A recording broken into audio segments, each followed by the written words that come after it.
Several attack drones struck a Shahed drone manufacturing plant in the Republic of Tatarstan near the city of Nizhnekamsk, according to the Telegram channel Atesh. According to preliminary information, at least one of the attack drones hit a production workshop for Shahed drones. Judging by the video, a fire broke out at the impact site. Nizhnekamsk is located near the city of Yelabuga, where Russia has established large-scale production of Shahed attack drones. It was previously reported that Russia has invested at least $3 billion in establishing mass production of attack drones, including Shaheds. More than 900 companies are already involved in the drone industry. Additionally, First Deputy Prime Minister and Minister of Digital Transformation Mikhailo Fedorov said during a national telethon that the Russian army is integrating various solutions that will allow Shaheds to bypass Ukrainian interceptor drones. He noted that soon the occupiers will begin switching to jet drones, meaning Ukraine needs to start addressing this challenge immediately. Ukraine has recently been attacking drone production and launch sites as part of its campaign to target Russian military and economic infrastructure. Operators from the Apache unit of Ukraine's 81st Airmobile Brigade destroyed a Russian Saray APC with troops on board near Siversk. The vehicle traveled almost 10 kilometers from Zolotarivka across fields and was hit multiple times before being destroyed just outside the city.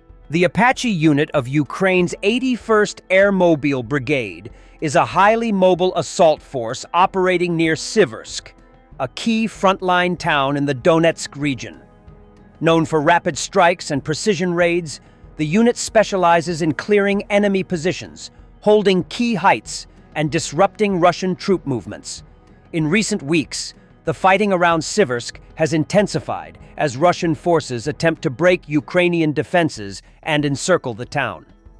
Despite constant artillery fire and repeated assaults, Ukrainian troops, including the Apache unit, have been holding the line, launching counterattacks, and inflicting heavy losses. The situation remains tense, with both sides committed to controlling this strategic sector, which serves as a gateway to deeper Ukrainian defenses in Donbas. Russian field medics have been given only 6 days of training before immediately being sent to their deaths as stormtroopers, due to commanders ignoring the value of their specialty, according to a scathing commentary from a Russian army medical team. The author of the 5 Millions KGV Telegram channel describes his experience in providing medical training alongside another military medical specialist, a man with the call sign Shliaktich. He organized the training processes for self-help as best he could. He butted heads with the operational and combat training leadership about increasing the time allocated for medicine, and in general he was the first to justify applications for first aid kits, their echeloning, and equipment. Then, at his invitation, and in the absence of a plane to the Central African Republic that would deliver me to the bosom of my beloved 8th Detachment, there were 2 of us. And we look at everything that is happening, observe and understand that somehow there is no training of junior medical specialists at all. Well, just no. Self-help training 3 times a week for everyone. This is a disaster. This is abysmal. This is screwed up. We went to the management. We said, this is how it is. We have the resources. We'll put together a program. Give us time and people, and we'll train them. They'll go to the medical teams. We got to the point where they justified it financially, that it is more profitable to spend on training a specialist who will save more than 300 people and return them to duty than to pay 5 million rubles for each killed person. In short, rabble. They gave us a pilot course to try it out. Less than a week. 6 days, Carl, for a medical instructor. Try to train someone in 6 days who didn't even know what brilliant green antiseptic dye was yesterday, but the management was on a roll. Here are 6 days. Here are 10 people. If you don't train them, it will be worse for you. The 6 days began. Shliaktich was constantly at the training ground, investing his own money and purchasing supplies to make up for the shortcomings of the training base. I wrote the program, adjusting it as I went along. And the 2 of us, 24/7, in addition to training the stormtroopers, are training the first group of medical instructors. All this time, the trainees naturally ask us, guys, We're studying with you now, but are you sure they won't send us to be stormtroopers? Deeply convinced of the foolishness of this idea, we reassured the guys with our word of honor that they were being trained for the most difficult work. Evacuation. 6 days of 18 to 19 hours of training. Theory, practice, tests. We were all exhausted. Very much so. Once, Shahed fell asleep standing up with a mug of coffee in his hands from exhaustion. Then he came to his senses and continued his lecture. And here are the long-awaited tests. Good, I would even say excellent, results. The guys are distributed among the squads. Shahed himself equips them with medical packs. We see them off and wait for feedback. The first one appeared in our field of vision on crutches after 1.5 weeks. When we approached him, he looked at us with such anger and said, "You promised." And these words were like a dagger in the heart. As a result, only 2 people remained alive from the group. All 10 had been immediately assigned to stormtrooper squads, automatic grenade launchers, recoilless guns, etc. The units didn't care about any assignments, training, or recommendations for positions, or about the operational and combat training in general. Ukraine's Air Force has released footage of combat operations against enemy Shahed drones in Odessa region. Mobile fire teams from the Odessa Air Defense Brigade of Air Command South shot down 12 drones, according to the report.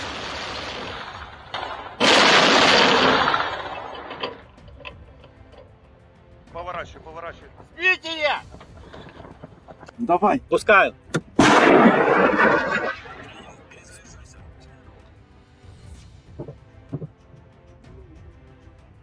Есть. Yes!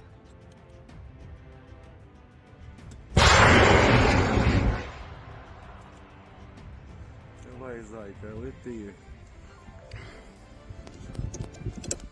Есть знищення.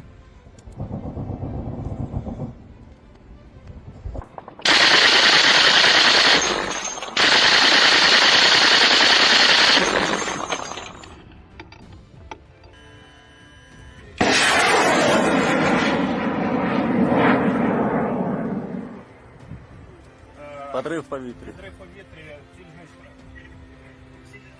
Several indicators point to Russia preparing new tests of its 9M730 Burevestnik nuclear-powered cruise missile, one of Moscow's so-called one-of-a-kind Wunderwaffe, heavily promoted by propaganda. Defense Romania highlights the clues.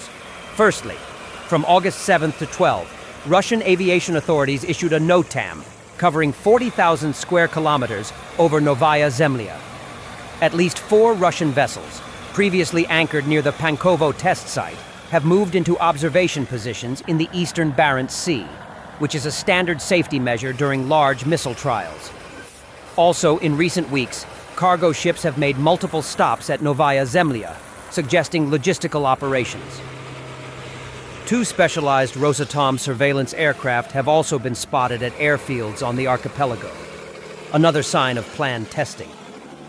Still, Defense Express notes that it's unclear why analysts are certain the missile in question is specifically the Burevestnik.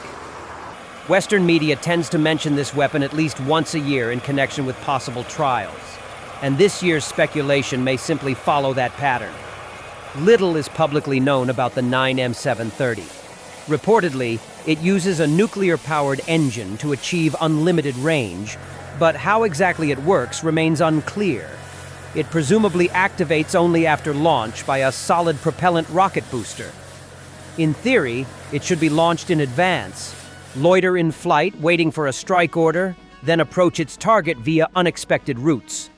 The Russians believe that the missile will thus be impossible to intercept, becoming an unprecedented type of weapon for the rest of the world to be reckoned with. However, at 12 meters long, the missile would be relatively easy to detect and deploy countermeasures. This casts doubt on both the practicality of the concept and the real combat value of the weapon itself. Thanks for watching, and don't forget to subscribe. Also, if you want to support Warthog Defense, please become our member and get early access to new videos, exclusive members-only videos, and become administrator in comment section. The membership link is in the description. Rescues every day. We had a guy last week at 6 rescues in 6 days. You know, he's doing the job every day.